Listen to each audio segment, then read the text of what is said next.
Always highly recommended that you disinfect hands, work area, and tools.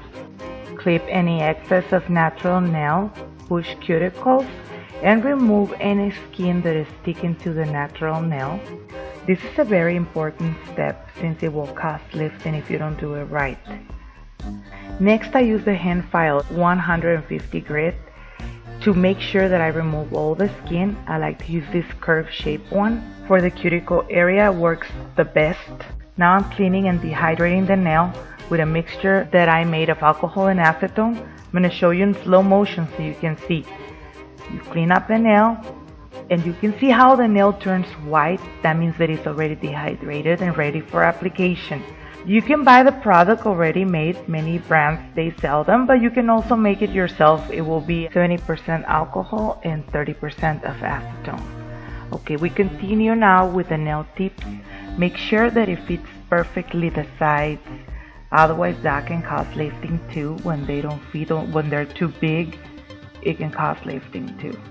When you're gluing the tip, make sure that there's no bubbles left, because that can trap humidity and create a fungus on the natural nail. Next, we clip to the desired length, and with your thumb you hold the tip so it doesn't jump up and hurt somebody. Next, I'm showing you guys the brush that I use. It is an oval brush number 8. That's my preference. The bigger the brush, the bigger the beads. I will be working with this glitter mix that is very simple, anybody can have, and I am using transparent pink to encapsulate the nails, which isn't almost clear, but the pink gives it more like a blush to the nail, so I like it.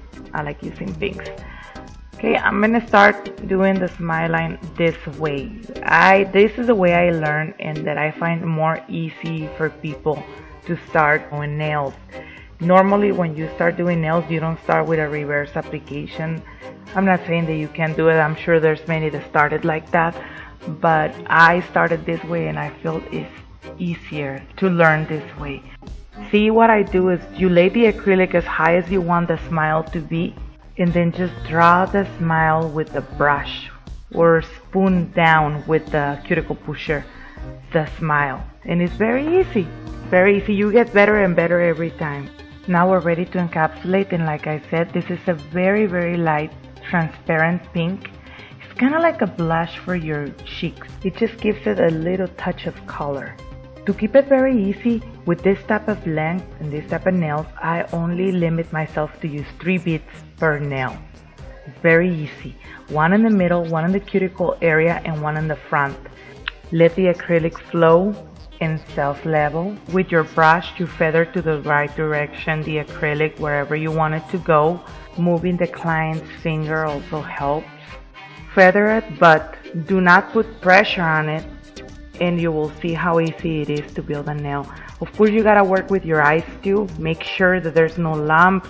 Basically, you are sculpting the nail the best you can, and that way you won't have to last forever filing. Once the acrylic dried, we can start filing, and I'm using here a 100 grit file. It is very aggressive, but it's necessary for the acrylic. And we have to be very careful, of course, not to cut the client. Always put your fingers there on the way, so that way you get used to the angles. And this is very important. We're working the structure of the nail. We gotta make it look the most natural that we can. Of course, we need to have the thickness and the tension area, which is right in the middle. It is kind of like a belly that the nail needs to have. That way it's a very strong nail. Now I'm going to use the electric file. Like I said, when we're starting, you don't necessarily have an electric file. And you don't have to. I recommend you to first learn about the structure of the nail a little bit before you start using this, because you can hurt yourself really bad. And we shouldn't have to learn on ourselves by getting hurt. Just be patient. Step by step, introduce yourself to this magnificent tool, which it will make your job faster and easier. The bead I'm using is the safety bead. You can get it at Born Pretty store. There's a coupon down in the description that I'm going to leave for you guys to give you a 10% discount if you would like to get it anyway. If you are using an electric drill, always use it in one direction. Let me show you here in slow motion how I do one direction, lift and go back. Lift and go back. That's the correct way to file and the way that you are not gonna overfile. To buff, I'm using this spongy that I bought on Sally's. It can be any one that is 200 grit and above. And with this one, I do go in a back and forward motion until it gets really, really smooth, ready for nail polish or top coat. In this case, I'm using UV gel. Clean up all the dust. I apply the UV gel, being careful of not touching any skin. And if I do, well, I go around with a cuticle pusher or with an orange stick. Clean up well before we cure.